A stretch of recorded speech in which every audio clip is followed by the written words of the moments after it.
एक 40 साल की टैक्सी ड्राइवर अचानक एक स्कूल स्टूडेंट के पीछे पड़ जाती है। वजह सुनकर आप चौंक जाएंगे। कहानी की शुरुआत में हम मोनटॉक शहर के नए टो ट्रक ड्राइवर गैरी को देखते हैं, जिसे एक यूबर ड्राइवर की कार को टो करने का ऑर्डर मिला था। वो वहां गया, गाड़ी टो कर ही रहा था, तभी गाड़ी की मालकिन मैडी भागते हुए उसे रोकने आई। लेकिन गैरी ने उसकी एक नहीं सुनी और कहा, तुम्हारी कार की रजिस्ट्रेशन कई महीने से एक्सपायर है, ऊपर से प्रॉपर्टी टैक्स भी तुमने काफी समय से नहीं भरा। ये कोर्ट का आदेश है, इसमें मैं कुछ नहीं कर सकता। मैडी गिड़गिड़ाई, बोल देना गाड़ी घर पर नहीं थी। अगर गाड़ी नहीं रहेगी तो पैसे कैसे कमाऊंगी और टैक्स कैसे भरूंगी। फिर भी गैरी नहीं माना तो वो उसे रिझाने लगी और उसे वो बात याद दिलाई जब 3 महीने पहले गैरी की यहाँ पोस्टिंग हुई थी। वो दोनों पहली बार मिले और खूब मजे किए थे। उसके बाद मैडी उसे बिल्कुल भूल गई, यहाँ तक कि एक फोन भी नहीं किया। इस बात को लेकर वो गुस्से में था कि मैडी ने उसके साथ चीटिंग की। मैडी बोली, नहीं ऐसा नहीं है, मैं आज रात तुम्हारे बारे में ही सोच रही थी। बातों बातों में गैरी पिघल गया, लेकिन तभी मैडी का झूठ पकड़ा गया। उसके घर पर कोई लड़का था। मैडी उसे समझाने की कोशिश करती है कि वो उसके मामा का लड़का है, लेकिन अगले ही पल वो भी झूठ निकला। खीस में गैरी उसकी गाड़ी उठा ले गया। खैर, किसी तरह मैडी को ड्यूटी पर तो जाना ही था। वो स्केटिंग करके निकल पड़ी। आगे जाकर उसने अपनी कार देखी। गैरी वहां नहीं था, वो नाश्ता खरीद रहा था। मौका देखते ही मैडी ने तेजी से गाड़ी छुड़ाने की कोशिश शुरू कर दी। सब कुछ ठीक चल रहा था, लेकिन एक गलती हो गई। उसे लगा कि उसने कार पूरी तरह छुड़ा ली है। जैसे ही उसने कार स्टार्ट की और बैक गियर लगाया, मामला बिगड़ गया। कार अभी भी मेटल वायर से बंधी हुई थी। लाख कोशिशों के बावजूद उसकी चोरी पकड़ी गई। इस बार पुलिस ने सिर्फ वार्निंग देकर छोड़ दिया, लेकिन अगली बार उसका लाइसेंस सीधा सीज कर दिया जाएगा। मैडी अपने वकील से कहती है कि सीज होने दो, गाड़ी ही नहीं होगी तो लाइसेंस का आचार डालूंगी। वकील जवाब देता है कि रूल्स रेगुलेशंस मानने ही पड़ेंगे। वो आगे बताता है कि घर का गवर्नमेंट टैक्स 1 सितंबर तक भर देना, वरना तुम्हारी प्रॉपर्टी भी सीज कर दी जाएगी। मैडी चिढ़कर कहती है कि गाड़ी उसकी, घर उसका, फिर भी सब सीज कर देंगे। क्या वाहियात रूल्स हैं। खैर, यहां से माथापच्ची करने के बाद मैडी अपने काम पर पहुंचती है। वो मरीना बार में काम करती थी, अपने बचपन की सहेली सैरा के साथ। सैरा का हस्बैंड जिम भी वहीं काम करता है। समर का टाइम था, ऐसे में अगर मैडी के पास कार होती तो टूरिस्टों को उबर राइड देकर वो अपना घर बचा सकती थी। सैरा उसके लिए एक ऑनलाइन सेकंड हैंड कार देख रही थी। तभी उसे एक पोस्ट मिला। उसमें लिखा था, अगर चमचमाती गाड़ी चाहिए तो हमारे 19 साल के लड़के को डेट कीजिए। वो एक अच्छा इंसान है, बहुत स्मार्ट है, बस सोशली शर्माता है। आज तक उसकी कोई गर्लफ्रेंड नहीं बनी। हम सब कोशिश कर चुके हैं। हमें एक सुंदर, नेक और समझदार लड़की चाहिए, 20 से 25 की उम्र की, जो उसे डेट कर कॉलेज जाने से पहले थोड़ा सोशल बना दे। मरीना को लगा कि ये किसी पागल का काम है, जिस पर जिम कहता है, तुम अमीरों के चोचले नहीं जानती, वो अपने बच्चों के लिए किसी भी हद तक जा सकते हैं। वैसे डील तो अच्छी थी, लेकिन मैडी 20-25 की तो थी ही नहीं। तो क्या मैं 20-25 की तो लगती हूँ। एक ट्राई देने में क्या हर्ज है। वो उस लड़के के पेरेंट्स से मिली, लेकिन पहली ही नजर में ही वो भांप लिए कि मैडी उनके बेटे से काफी बड़ी है। वे उससे उसकी उम्र पूछें। मैडी उनको बताती है कि पिछले साल 29 की हुई थी और अब 30-32 की है। उसका अटपटा जवाब उनके पल्ले नहीं पड़ा। इससे पहले कि वे उसे मना करते, मैडी उन्हें समझाई कि वो जिम्मेदारी से सब संभाल लेगी, ठीक वैसा ही जैसी लड़की उन्हें चाहिए। काफी मशक्कत के बाद वे माने, लेकिन एक शर्त पर। उनके लड़के पर्की को इस डील की जरा सी भी भनक नहीं लगनी चाहिए, क्योंकि एक बार उसे पता चल गया कि ये सब फेक है तो उसका कॉन्फिडेंस टूट जाएगा। वो इतना शर्मीला था कि उसके कोई दोस्त नहीं थे, यहाँ तक कि लड़कियों से भी बहुत ज्यादा शर्माता था। ऐसे में अगले साल उसे प्रिंसटन यूनिवर्सिटी जाना था।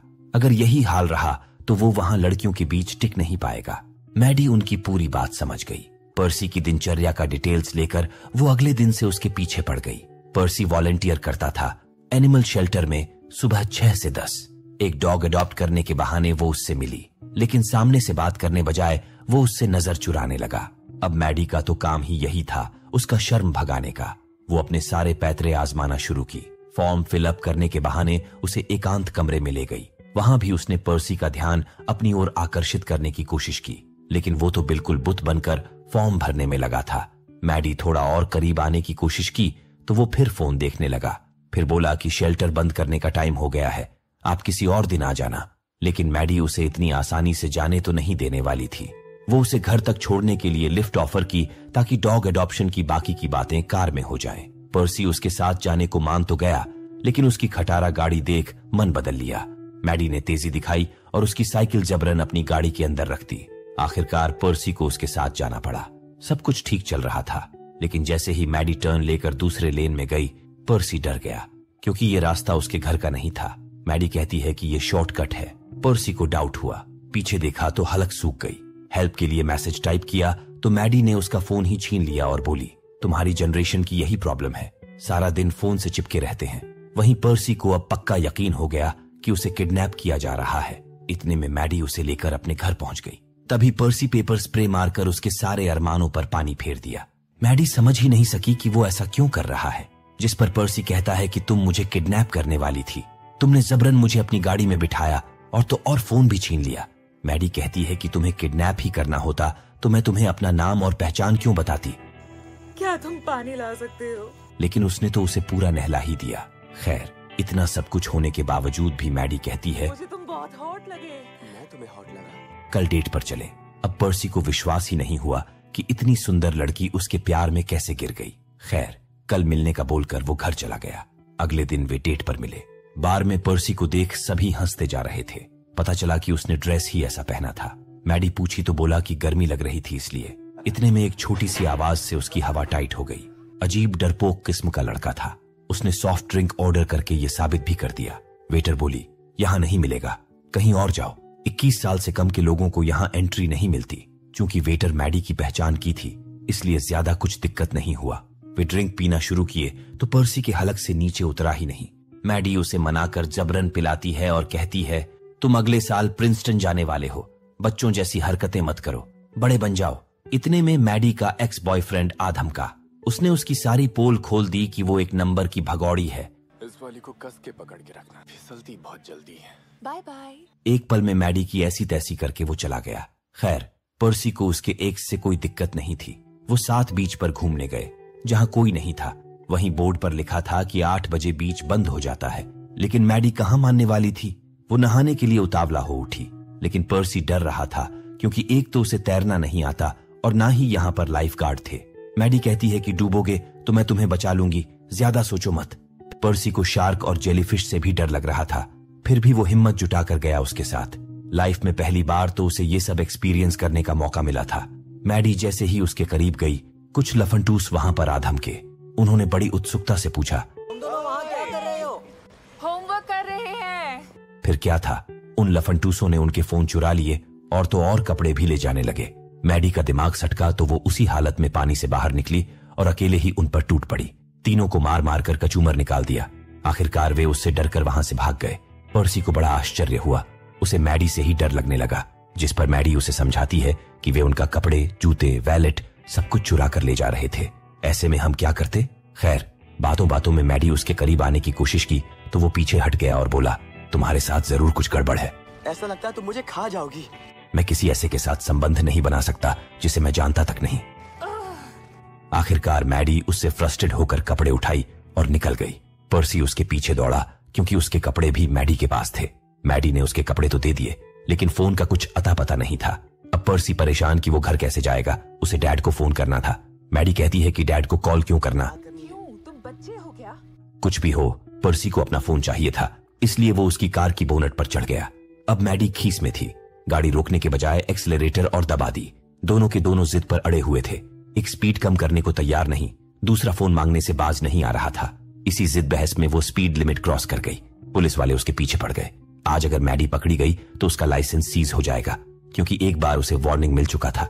ऐसे में उसे कमाल का तरकीब सूझा। सामने ट्रेन आ रही थी। वो स्पीड बढ़ाई तो पर्सी की हालत खराब हो गई। लगा कि आज उसका खेल खत्म, लेकिन वे ट्रेन से टकराने से बाल बाल बचे। इस प्रकार वो पुलिस के चुंगल से भी बच निकली। पर्सी डरपोक तो था, लेकिन उसे भी अब मजा आने लगा था। दोनों की बॉन्डिंग भी अच्छी हो गई। मामला बिल्कुल सेट हो चुका था। वो सुगंधित स्प्रे वगैरह मारकर रेडी हुई ताकि इस बार भी कुछ गड़बड़ ना हो जाए। रोमांटिक सॉन्ग्स लगाई और लटके झटके दिखाना शुरू की। पर्सी भी धीरे धीरे रंग दिखाना शुरू किया, लेकिन तभी उसे इचिंग होने लगी। पता चला पूरा पीठ लाल हो चुका था। दरअसल जब भी पर्सी घबराता उसे ये दिक्कत आती थी। इस बार भी मामला आखिरी पड़ाव पर आकर चौपट हो गया। पर्सी को बड़ा अजीब फील हुआ। वो ऐसा क्यों है, इस बात से उसे बड़ी चिढ़ थी। जिस पर मैडी कहती है कि मैं भी तो तुम्हारी तरह ही हूँ। मैं जब 18 की थी तो एक सर्फिंग बोर्ड बनाया था। जिन बीचेस पर मुझे जाना था उनके नाम उन पर लिखे, लेकिन उस समय डर के मारे इस घर से कभी दूर गई ही नहीं, क्योंकि पिता तो बहुत पहले ही छोड़ गए थे। उसके बाद मॉम की तबीयत भी बिगड़ गई और उनके जाने के बाद तो जैसे सब कुछ बदल गया। वो यही की होकर रह गई और अब तो ले देकर ये घर ही उसके पास है जिसे गवर्नमेंट जब्त करने पर तुली है। पर्सी भी उसे अपनी सीक्रेट बातें बताता है। ये बात तब की है जब वो 9वीं क्लास में था। एक दिन क्लास को जैसे ही पता चला कि वो अपने मम डैड के कमरे में सोता है, इसको लेकर स्कूल में गंदी अफवाहें उड़ाई जाने लगी। तभी से पर्सी अपने आप में ही रहने लगा। वो सारा दिन घर पर रहता, गेम खेलता, किसी से मिलने में भी कतराता। 4 साल तक ऐसे कमरे में बंद रहने के बाद उसका नेचर ही ऐसा हो गया। अब उसे अनजान लोगों से सीधे मुंह बात करने से भी डर लगने लगता है। यही वजह है कि उस वाकये के बाद उसने किसी से दोस्ती नहीं की। वो एक अच्छा पियानिस्ट भी है, लेकिन इस डर की वजह से वो आज तक लोगों के बीच परफॉर्म नहीं सका। अब दोनों की वाइब मैच करने लगी थी। वे एक दूसरे का दर्द फील कर पा रहे थे। खैर, आज भले ही उनके बीच कुछ नहीं हुआ, लेकिन जाने से पहले वो कहता गया कि हम कल फिर मिलेंगे। इसके बाद तो उनकी अच्छी खासी दोस्ती हो गई। अब वो हर रोज मिलते और साथ में खूब मस्ती करते। इस बीच मैडी टाइम निकालकर सैरा के होने वाले बच्चे के लिए गिफ्ट लेकर गई। वहां जाकर पता चला कि एक रियल एस्टेट एजेंट उसका घर बिकवाने के पीछे पड़ा था। बायर उसके घर के पूरे पैसे देने के साथ उसके सारे टैक्स वगैरह भी भरने को राजी था, लेकिन मैडी किसी भी कीमत पर अपनी मां का घर बेचने को तैयार नहीं हुई। उसे उम्मीद था कि जल्द ही वो पर्सी के साथ इंटीमेट हो लेगी, कार मिल जाएगा और इस समर कमाकर वो सब कुछ सही कर देगी। आज रात वो डेट पर जाने का भी प्रोग्राम बना चुकी थी। दोनों मिले और इस बार पर्सी अपना फोन तक नहीं लाया था। मतलब बिल्कुल साफ था, आज वो मैडी को पूरा टाइम देने वाला था। मैडी जानबूझकर उसे एक प्रॉम पार्टी में ले गई, फिर बहला फुसलाकर उसे अपने लिए कुछ प्ले करने को बोली। वो जानती थी कि शर्म की वजह से वो लोगों के बीच परफॉर्म नहीं कर पाता। उसने पर्सी पर पूरा भरोसा जताया कि वो सबसे बेस्ट है। ये सुनकर उसे प्रेरणा मिली। पर्सी पहले से ही कॉन्फिडेंट महसूस कर रहा था। जैसे ही उसने प्ले किया, वहां मौजूद सभी लोग दिल थाम कर उसे सुनने लगे। वो सचमुच एक कमाल का पियानिस्ट था। संगीत खत्म होते ही तालियों की गड़गड़ाहट गूंज उठी। मैडी को तो विश्वास ही नहीं हुआ कि वो इतना कमाल का गाता है।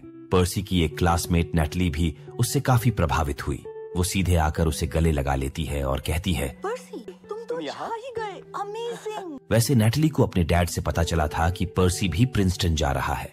नेटली भी जाने वाली थी, तो उसे लगा कि उनकी जोड़ी अच्छी जमेगी। इधर पता नहीं क्यों, लेकिन नेटली और पर्सी को एक दूसरे के करीब देखकर मैडी को जलन होने लगी। तभी नेटली का ध्यान उस पर गया और उसने मैडी से पूछा, क्या आप पर्सी की मम्मा की दोस्त हैं? आपसे मिलकर अच्छा लगा। इसके बाद वो पर्सी को एक पार्टी में इनवाइट करती है जहां प्रिंसटन के कई स्टूडेंट आने वाले थे, लेकिन मैडी ने उसे वहां ले जाने से साफ मना कर दिया और कहा कि आज रात का उनका प्लान पहले से फिक्स है। इसके बावजूद नेटली जाते जाते पर्सी को उस पार्टी का एड्रेस देती गई। पर्सी उसके साथ पार्टी तो नहीं गया, लेकिन प्रिंसटन जाने का मन बना चुका था। वो मैडी से कहता है कि जब मैं प्रिंसटन चला जाऊंगा तो छुट्टी वाले दिन मुझसे मिलने आ जाना। मैडी मना कर देती है कि उसके पास गाड़ी नहीं है। पर्सी कहता है कि ट्रेन से चली आना, सिर्फ 5 घंटे की तो बात है।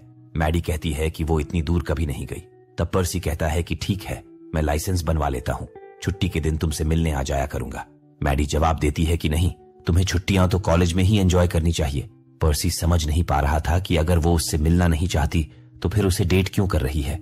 गुस्से में वो मैडी को लेकर नेटली की बताई पार्टी में चला गया।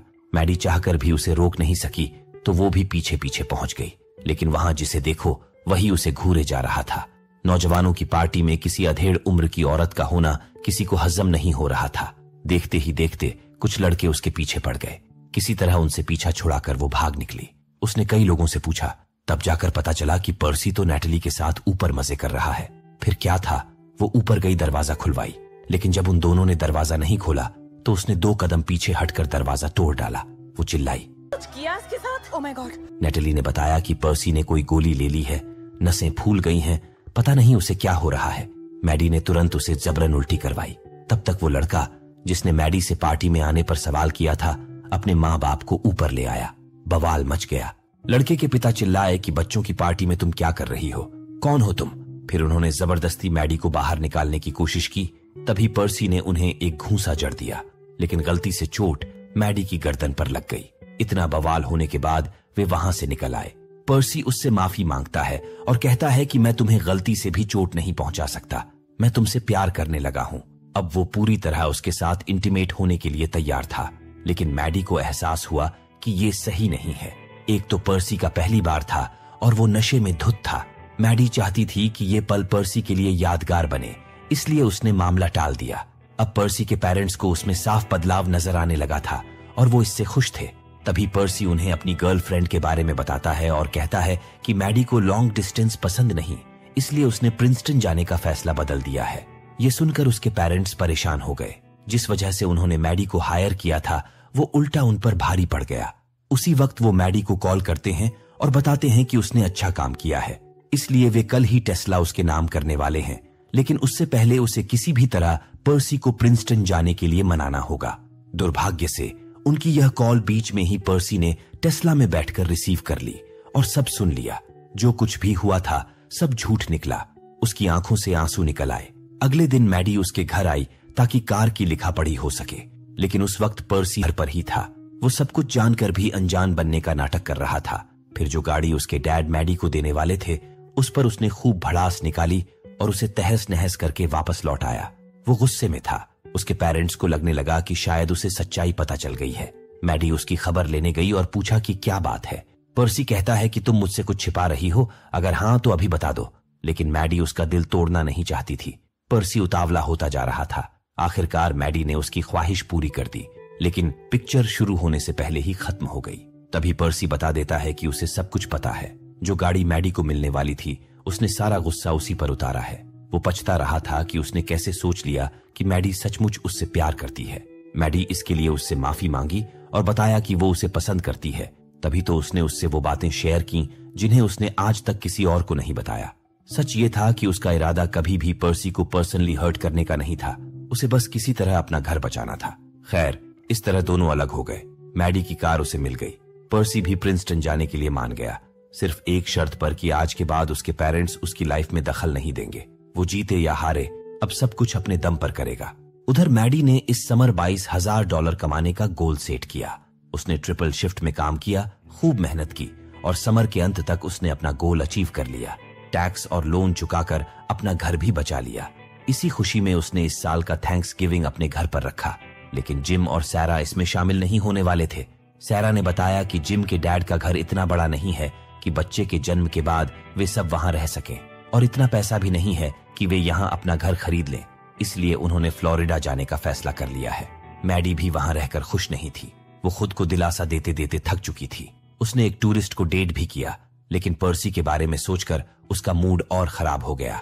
आखिरकार उसे पर्सी की वो बात याद आई कि उसे घर से निकलकर अपना सपना जीना चाहिए। उसने घर बेच दिया और अपनी गाड़ी चकाचक रिपेयर करवा ली। जाने से पहले गैरी से भी उसका दिल दुखाने के लिए माफी मांगी। फिर वो निकल पड़ी पर्सी से मिलने, लेकिन पर्सी तो उसका फोन तक उठाना छोड़ चुका था। काफी पूछताछ और कोशिशों के बाद वो उसे एक प्रिंसटन पार्टी में मिली, लेकिन पर्सी उसे देखना तक नहीं चाहता था। वो गाड़ी लेकर वहां से निकलने लगा तो मैडी उसकी कार के बोनट पर चढ़ गई। अब चाहे जो हो उसे पर्सी से बात करनी ही थी। पर्सी कहता है कि तुमने मुझसे झूठ बोला ताकि तुम्हें एक गाड़ी मिल सके। उतर जाओ मेरी गाड़ी से, मैं तुमसे कोई बात नहीं करना चाहता। इसी जिद बहस में गाड़ी ठुक गई और मैडी के पीछे आग पकड़ ली। उसे बुझाने के लिए पर्सी ने गाड़ी समेत मैडी को समंदर में कूदवा दिया। पानी में गिरते ही उसे डर हुआ कि कहीं मैडी को कुछ हो न जाए। वो बेचैन हो उठा। आखिरकार उसने मैडी को माफ कर दिया। मैडी बोली, तुम्हारी किस्मत अच्छी है कि मैं वापस लौटी, मेरे बगैर क्या करते तुम। पर्सी कहता है कि ज्यादा कुछ नहीं, बस वर्जिन ही रह जाता। मैडी कहती है कि तुम अब भी वर्जिन ही हो, कुछ नहीं हुआ था उस दिन हमारे बीच, मगर तुम चाहो तो अपने दोस्तों को जो चाहो बता सकते हो। खैर, अब ये उनकी आखिरी मुलाकात थी। इसके बाद वो सीधे थैंक्सगिविंग पर ही मिलेंगे, जब पर्सी प्रिंसटन से वापस आएगा।